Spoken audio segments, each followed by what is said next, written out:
Bonjour à tous. On peut me répondre, non? Jean? Je suis très content ce matin et vous savez, j'ai une passion dans cette église. Quand c'est nos enfants, les moins jeunes que vous, qui chantent, vous vous souvenez avec les violons là. Oh, je ne sais pas quand est-ce qu'on va reprendre ça encore. Et deuxième encore passion, c'est quand vous les jeunes, vous chantez. Je vais faire un peu de jaloux, hein. La chorale là, vous êtes dépassés. Hein? Les jeunes, on doit bénir notre Seigneur de ce que nos jeunes prennent de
C'est bon? Voilà.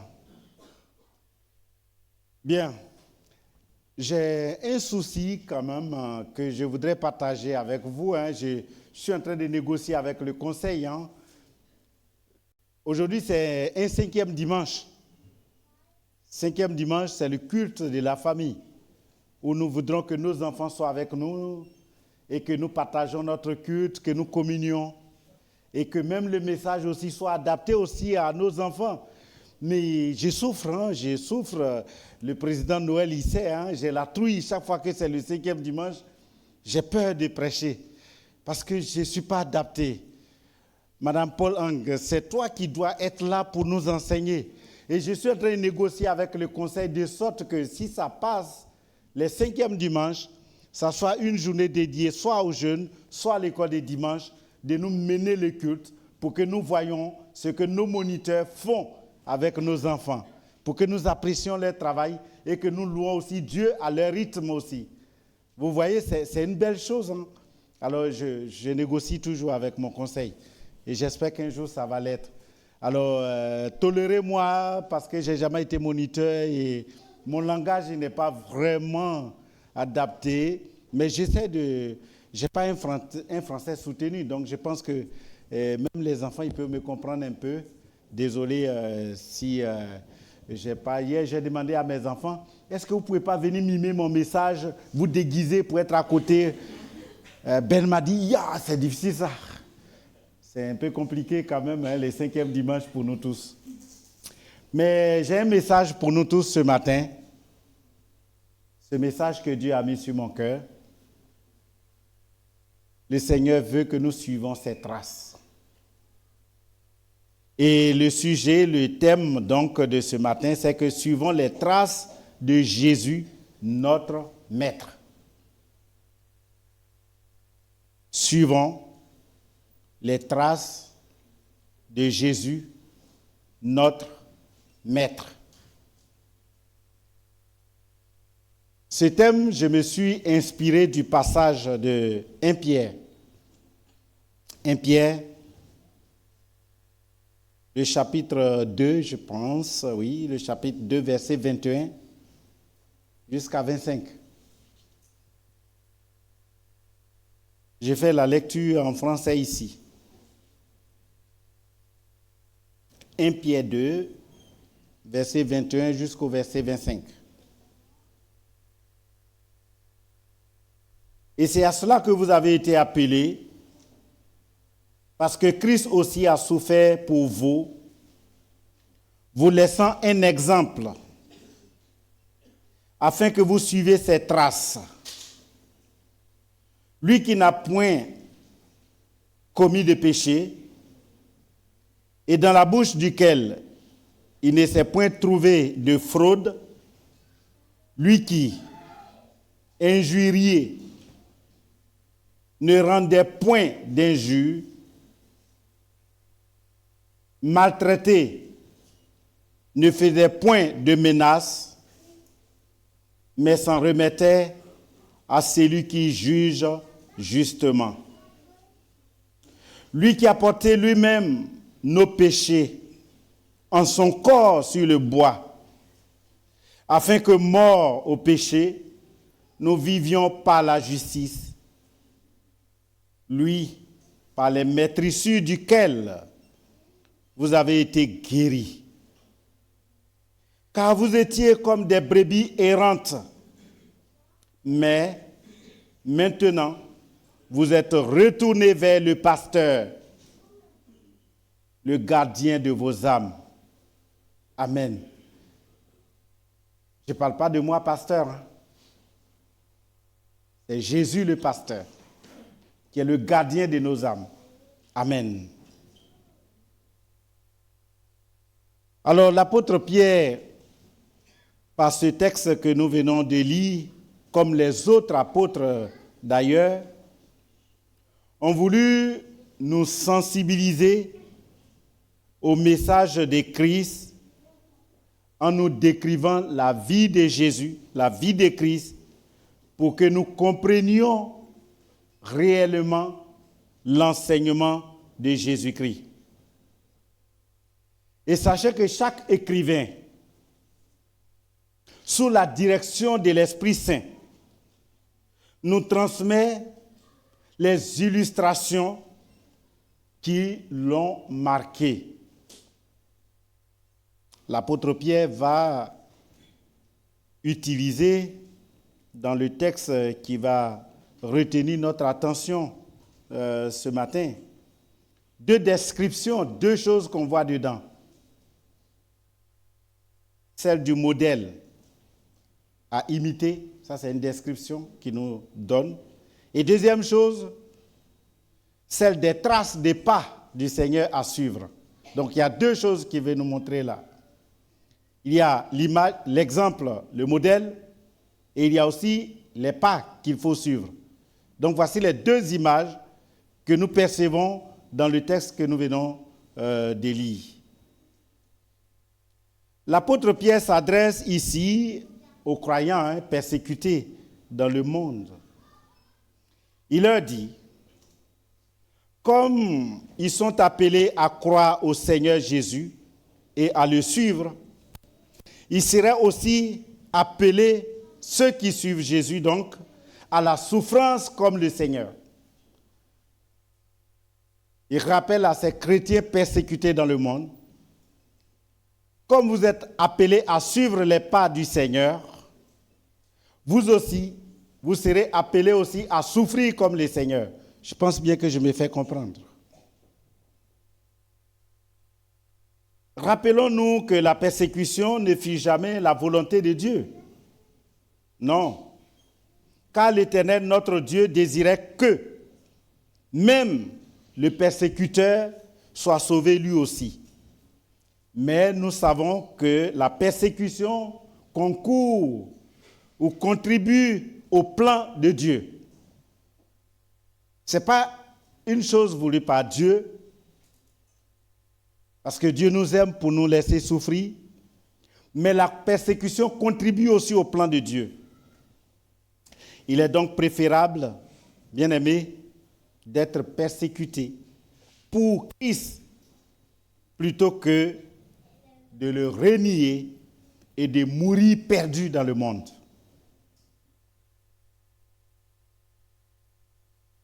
Jésus-Christ fut un modèle d'endurance dans la souffrance. Il a souffert par amour pour tous les perdus afin de les sauver.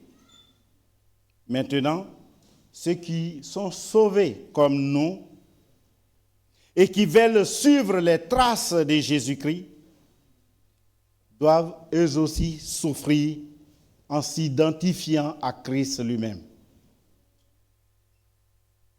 Alors pour ça, j'ai retenu 2 éléments, 2 points dans ce message-là que nous allons essayer de voir. Le premier point, c'est notre premier élément que nous allons voir. C'est Jésus-Christ, notre modèle. Jésus-Christ, notre modèle, c'est le premier élément que nous allons voir dans les premiers versets. On pourrait penser que Pierre exagère quand il affirme que l'appel des croyants est de souffrir en faisant ce qui est droit et juste devant Dieu. Et je pense qu'il n'est pas le seul à penser ainsi. Dans la seconde lettre à Timothée, l'apôtre Paul écrit, et je cite ici, je dis, « Oui, tous ceux qui veulent vivre dans le Christ avec piété seront eux aussi persécutés, selon 2 Timothée, chapitre 3, le verset 12. Pierre dit que Jésus nous a laissé un exemple. Je suis désolé de mettre un peu de grec sur le tableau ici. Mais ici, exemple, le mot qui est utilisé ici en grec, c'est hypogrammon. C'est en grec, ça ne veut rien dire pour nous autres. Mais ce mot, je ne sais pas pourquoi il a été utilisé, c'est la seule fois qu'il a utilisé dans le Nouveau Testament, dans ce texte-là, hypogrammon. Le Nouveau Testament, et ça désigne ce mot une image, un modèle, un exemple qu'un élève ou un étudiant doit reproduire. C'est-à-dire ce mot-là, il est utilisé pour décrire un exemple ou un modèle ou une image qu'un étudiant ou un élève doit reproduire.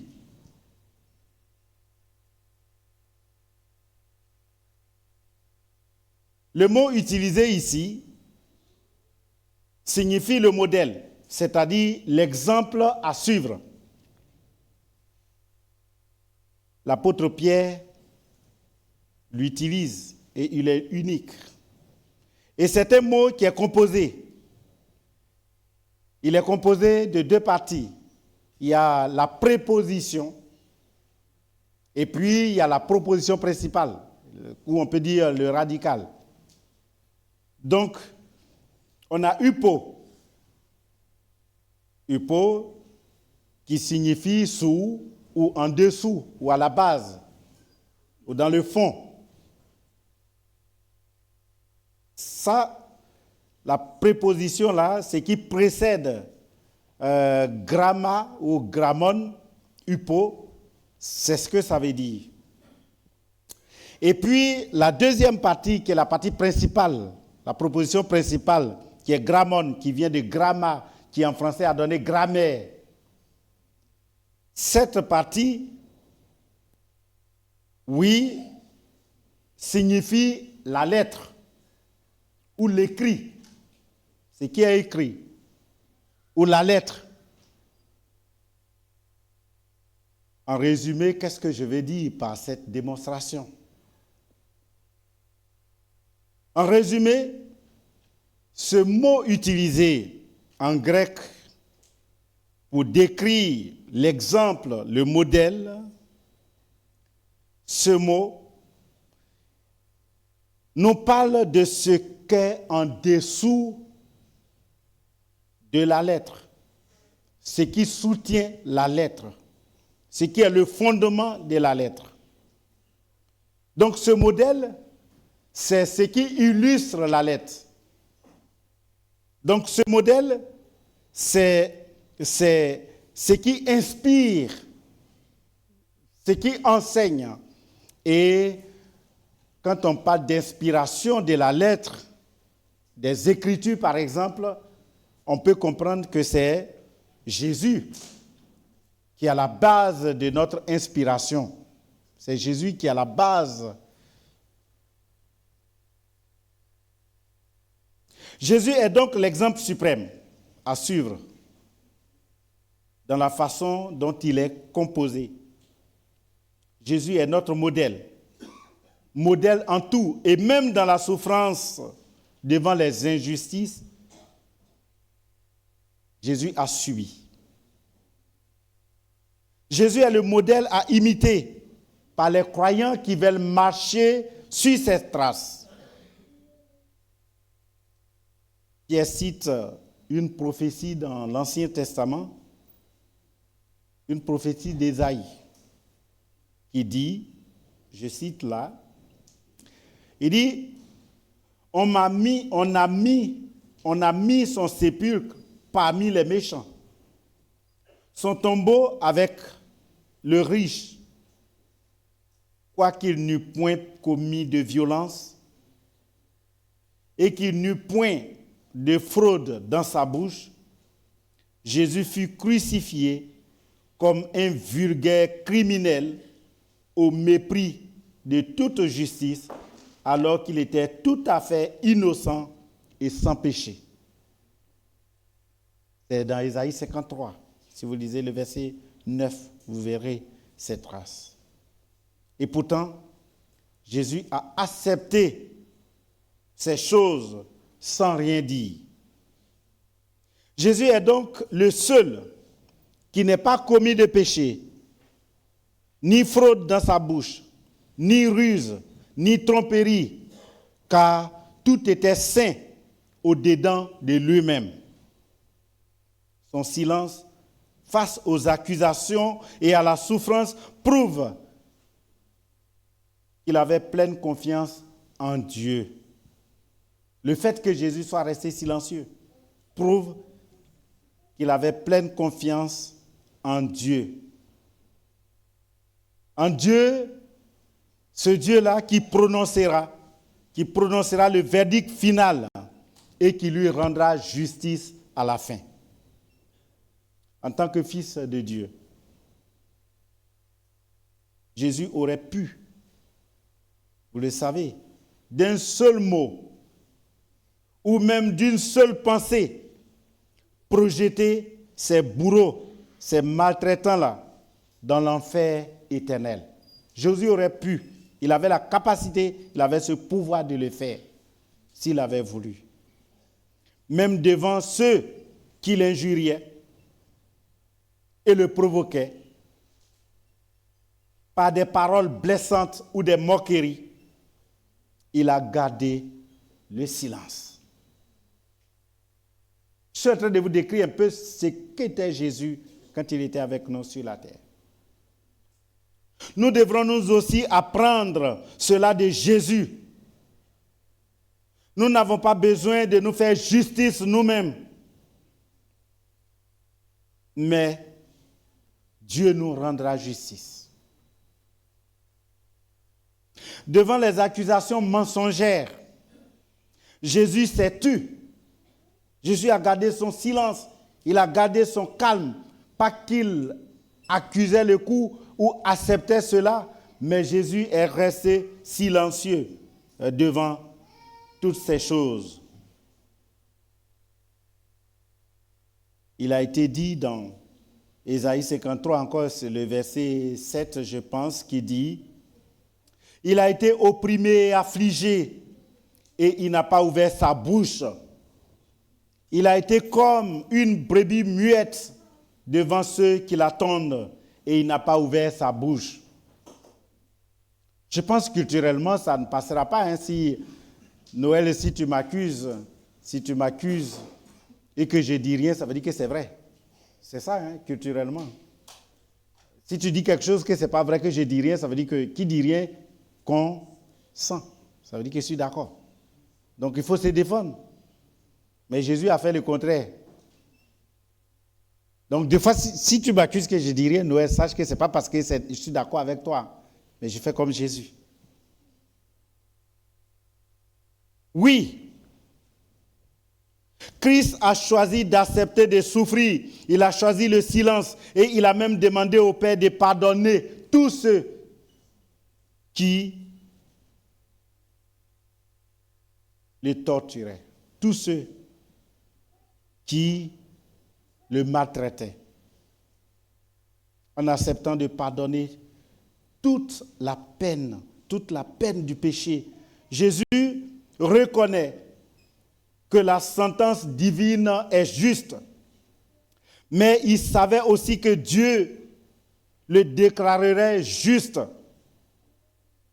le ressusciterait des tombeaux et le récompenserait pour son sacrifice en lui octroyant le droit de sauver tous les pécheurs qui viendront à lui.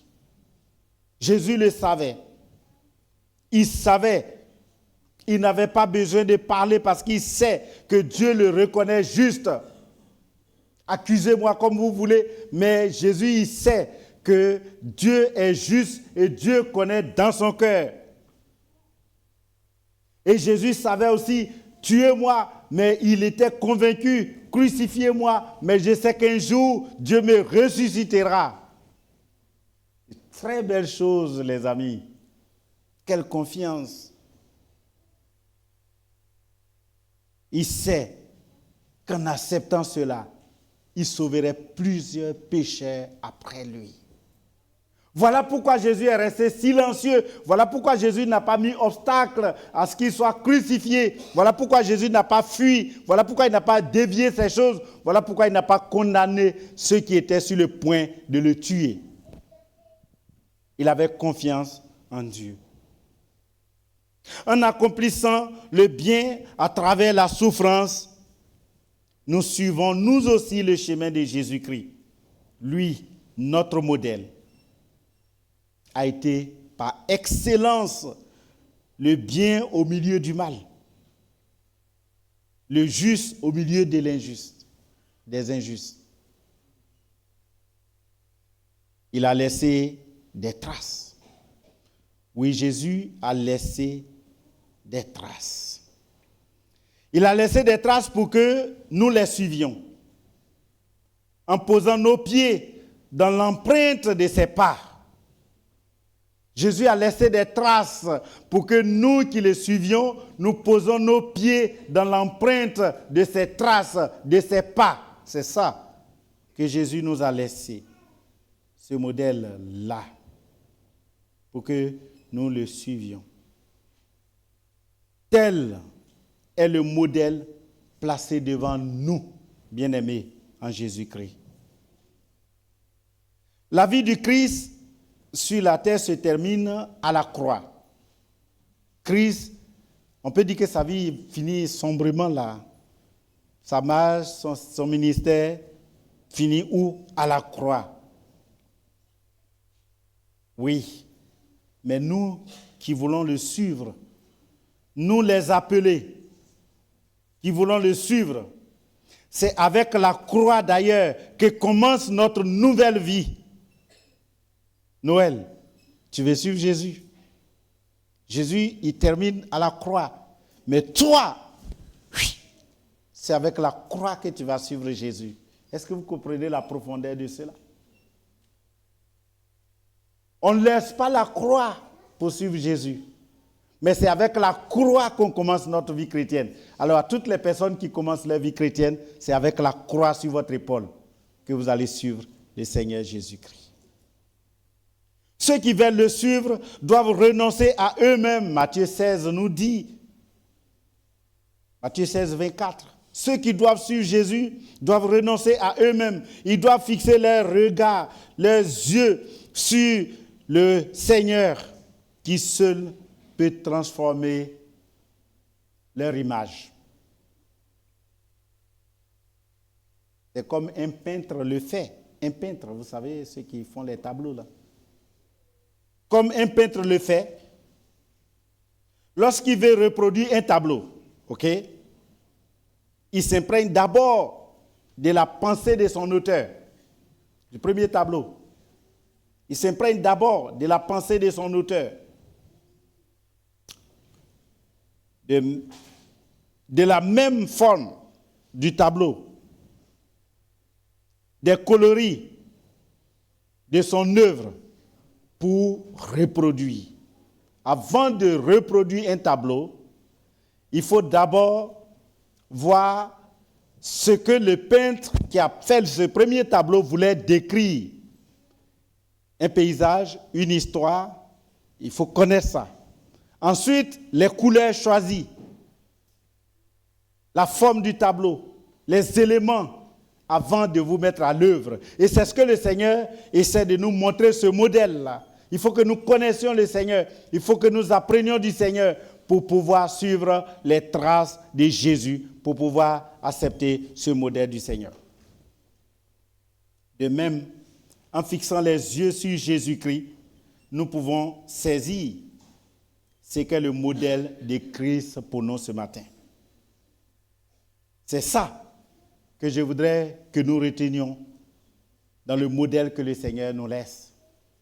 C'est un modèle en point, rempli de difficultés, d'obstacles, de souffrances. Et comme le Seigneur, qui est notre modèle, a subi, nous devons nous aussi comprendre qu'en suivant ces traces, nous allons nous aussi subir les souffrances de cela. Le deuxième point, qui est notre dernier élément du message, qu'implique le fait de suivre les traces de Jésus-Christ. Le deuxième point. À quoi cela implique de suivre les traces de Jésus? Ça implique quoi? Ça veut dire quoi? Quel est le sens? Qu'est-ce qu'on apprend? Qu'est-ce que cela implique? Dans cet épître-là, lorsque l'apôtre Pierre demande aux croyants de se conduire à la gloire de Dieu, il rappelle aussi chaque fois les souffrances expiatoires, les souffrances qui ôtent le péché, qui nous lavent de péché, que le Seigneur Jésus-Christ a enduré pour nous. Il rappelle cela.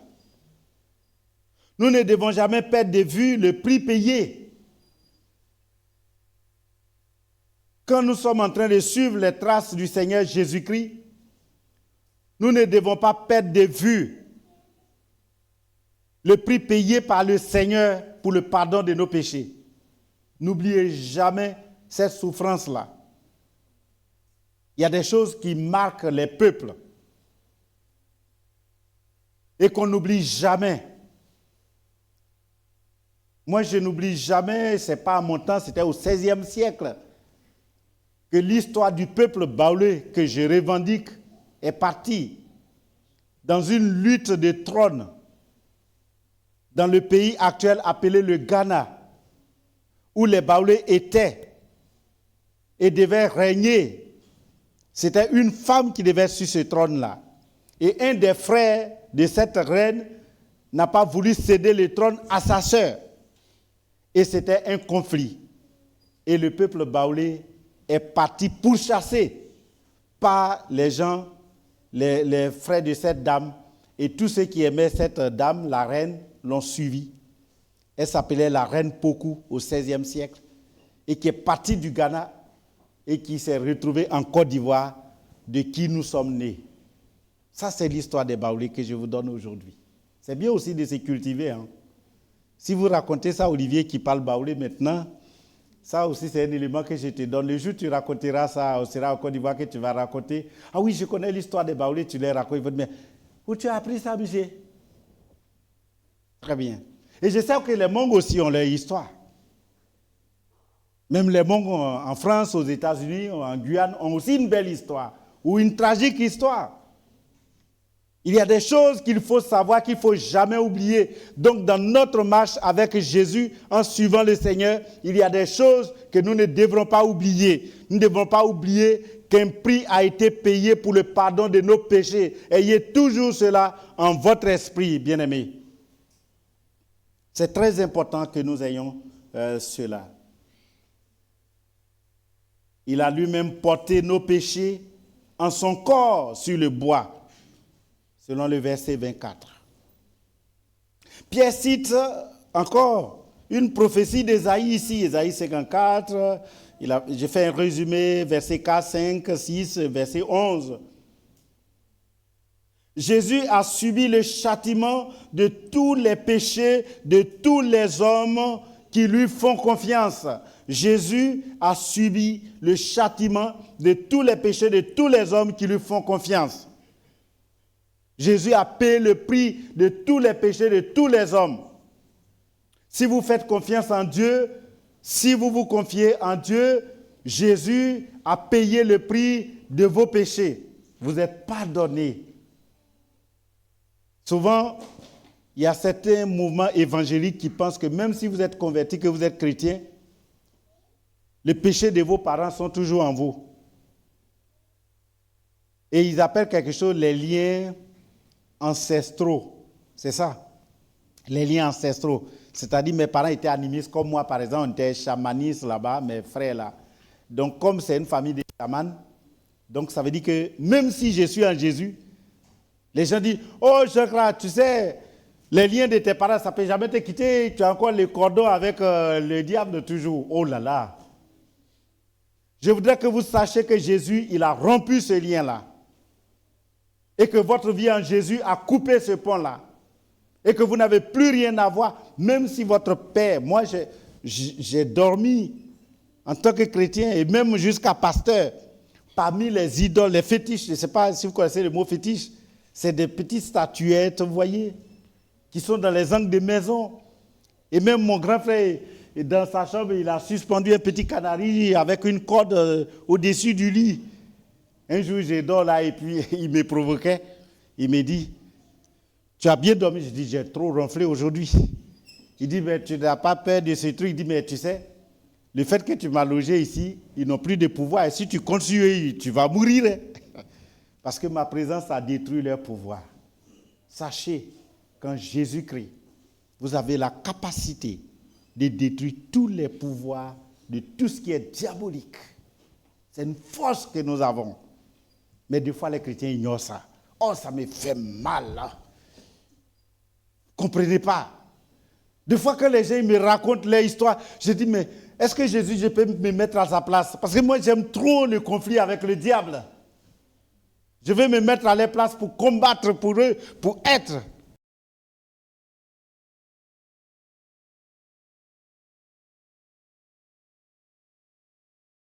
Vous devez simplement avoir la confiance en Christ et tout est joué pour vous. Courage.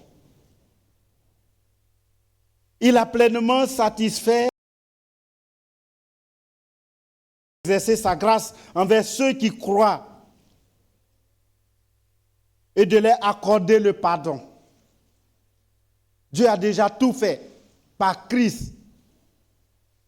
Et tous ceux qui croient, Dieu leur donne le pardon. Donc quand nous voulons suivre les traces de Jésus, nous devons toujours avoir l'esprit ces choses, connaître qui est Jésus pour suivre ses traces. Il a accompli des choses pour nous et nous avons la voie dégagée.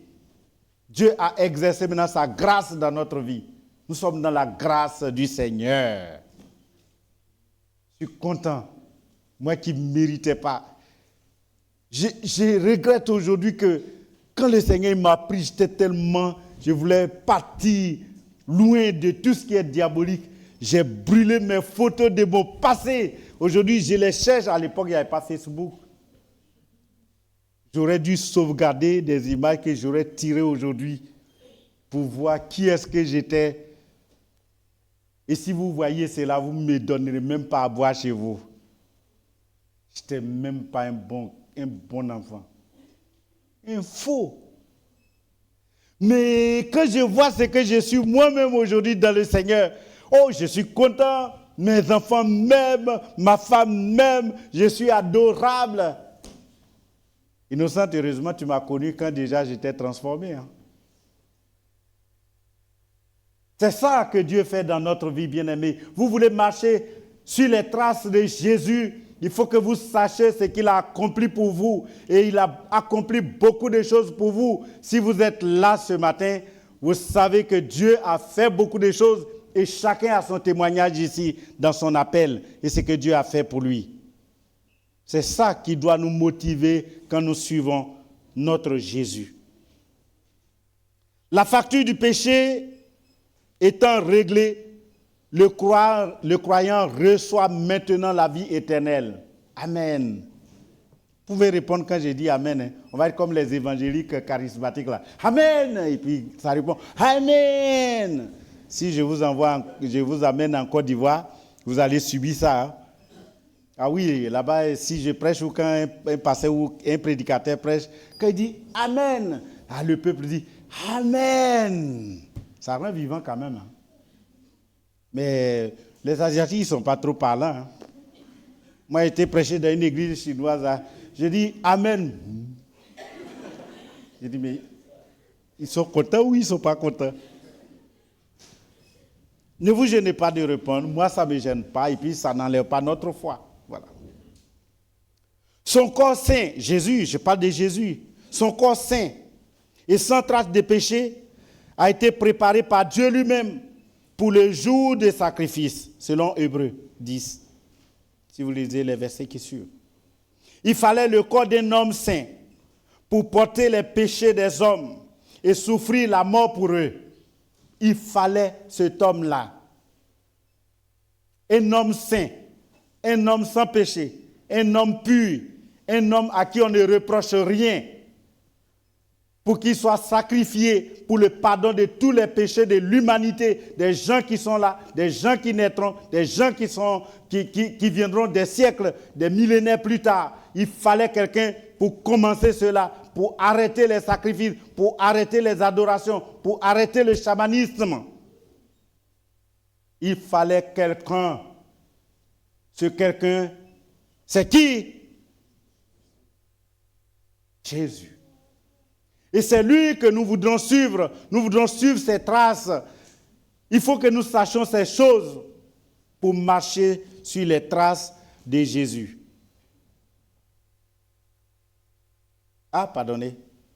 Ma tablette il s'est mise en verrou là. Il fallait, et Jésus l'a fait. La facture a été payée. Notre facture de péché a été payée par Jésus. Qui pourra évaluer la douleur de celui qui a souffert pour nous dans sa chair? Qui parmi nous, qui des hommes peut évaluer la douleur de ce qu'a subi cet homme? En tout cas, moi, quand je me blesse avec une lame, au bout des ongles, ça fait mal. Je n'aime pas la souffrance, moi. Je n'aime pas ce qui est amer. C'est pourquoi Noël et moi, on ne s'entend pas bien. Il aime les choses amères, acides. Moi, j'aime tout ce qui est doux, sucré. C'est bien bon. Je n'aime pas la souffrance dans ma vie. Qui donc peut compter et évaluer la souffrance que Jésus a subie en mourant? Aujourd'hui, ça devient comme la poésie quand on vous parle des morts. Hein? Ah oui, ben, il est mort, oui, c'est bon. C'est pas bon, hein? La mort, c'est terrible.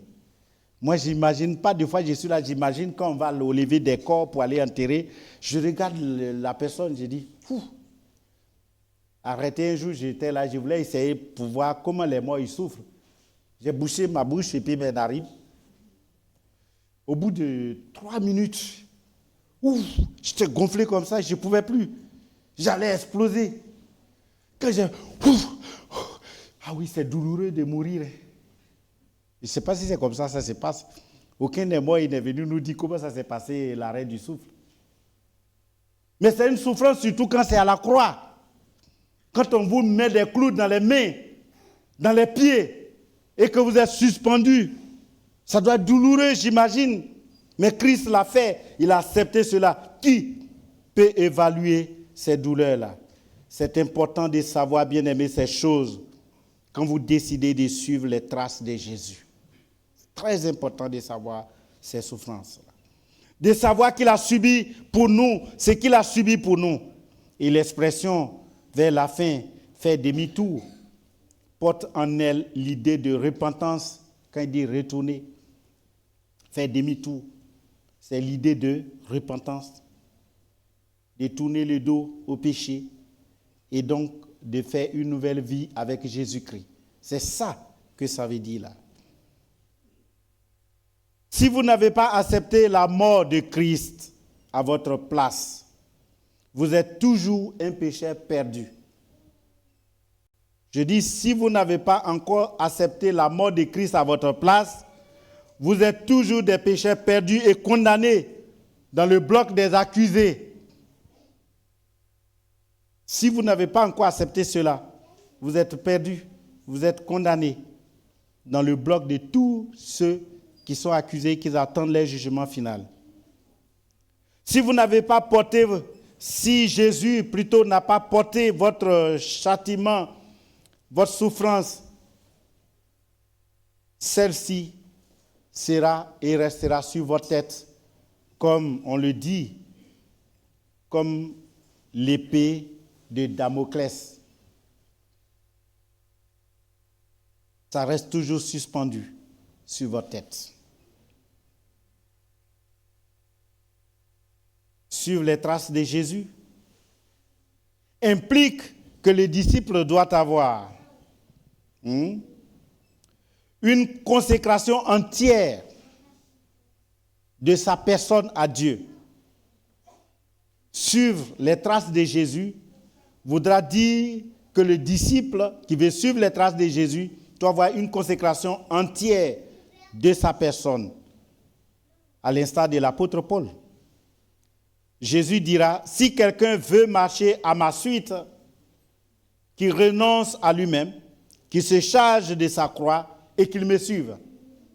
C'est bien clair. Si quelqu'un veut me suivre, qu'il renonce à lui-même, qu'il se charge de sa croix et qu'il me suive. Selon Matthieu 16 que j'avais dit. Suivre les traces de Jésus, c'est donc agir en responsable comme des gardiens d'un trésor. C'est la raison pour laquelle le Seigneur insistera souvent sur l'importance de garder ses paroles. Jésus dit, si vous m'aimez, gardez mes commandements, selon Jean 14, verset 15. Si vous m'aimez, gardez mes commandements. Jésus insiste. Suivre les traces de Jésus implique qu'il faut garder ses commandements, ses lois, ses principes. Si vous ne gardez pas les commandements de Jésus, les lois de Jésus, mais je ne vois pas en quoi vous suivez les traces de Jésus. Ce n'est pas aller en Israël. Moi, j'ai fait près de 18 voyages en terre d'Israël, plein. C'était devenu comme, je connaissais presque toutes les villes d'Israël, je connais tous les territoires du nord au sud, toutes les frontières, je les ai faites.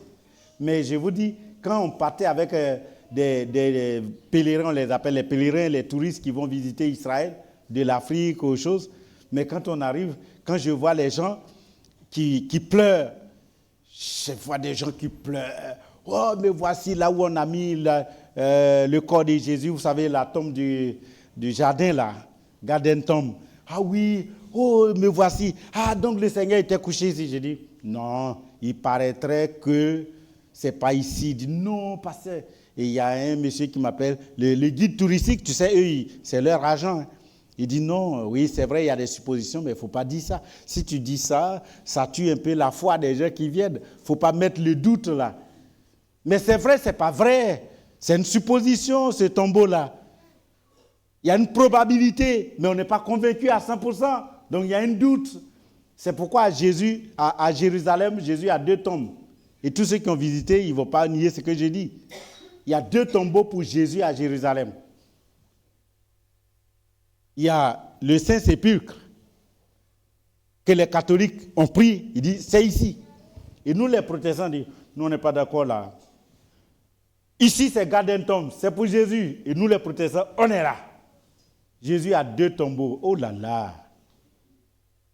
Je suis allé avec des catholiques, on est allé, ils m'ont convaincu que c'est là. Je suis allé avec des protestants, on est allé là, ils m'ont convaincu que c'est là. Donc, je suis partagé. Ce n'est pas là. Ne mettez pas votre foi sur les traces de Jésus. Ce n'est pas aller dans le tombeau. Ce n'est pas aller à Saint-Sépulcre. Ce n'est pas aller à Jérusalem. Ce n'est pas aller en Galilée. Ce n'est pas aller, mais c'est de garder le commandement de Jésus en vous. C'est tout. C'est le message de ce matin, ça. Suivre les traces de Jésus, c'est ça. Écoute, ou écoutez, je vais faire la conclusion de mon message. L'essentiel est donné, je ne vais plus ajouter quelque chose. En conclusion, suivre les traces de Jésus, c'est donc bannir la crainte, bannir la peur, bannir l'appréhension d'une sanction, d'une persécution, c'est bannir tout cela en nous. Quand on a la parole de Dieu en nous, quand on a le commandement de Dieu en nous, quand on a le Saint-Esprit en nous, quand on a Jésus en nous, quand on marche avec Jésus, on bannit la crainte, on bannit la peur, on bannit la honte. On est fier d'être chrétien. Qui est fier d'être chrétien ici? Moi, je le suis. Tuez-moi. Même si mon président, M. Macron, il m'invite en déclinant mon identité, je dirais, je suis pasteur Jean Cras de Saint-Vrain. Quant aux autres qui m'écoutent, de dire, qu'est-ce que c'est, il vient faire quoi ici, lui? Mais je suis fier. Et quand tu me demandé, tu crois en quoi? J'affirme, je suis disciple de Jésus. J'en suis fier. Êtes-vous fiers? Que Dieu vous bénisse. Que Dieu vous soutienne. Je voudrais vous demander de vous tenir debout pour que nous terminons notre culte par cette prière-là.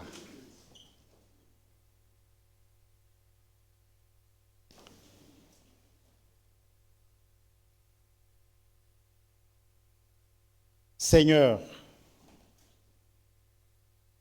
après l'écoute de cette parole,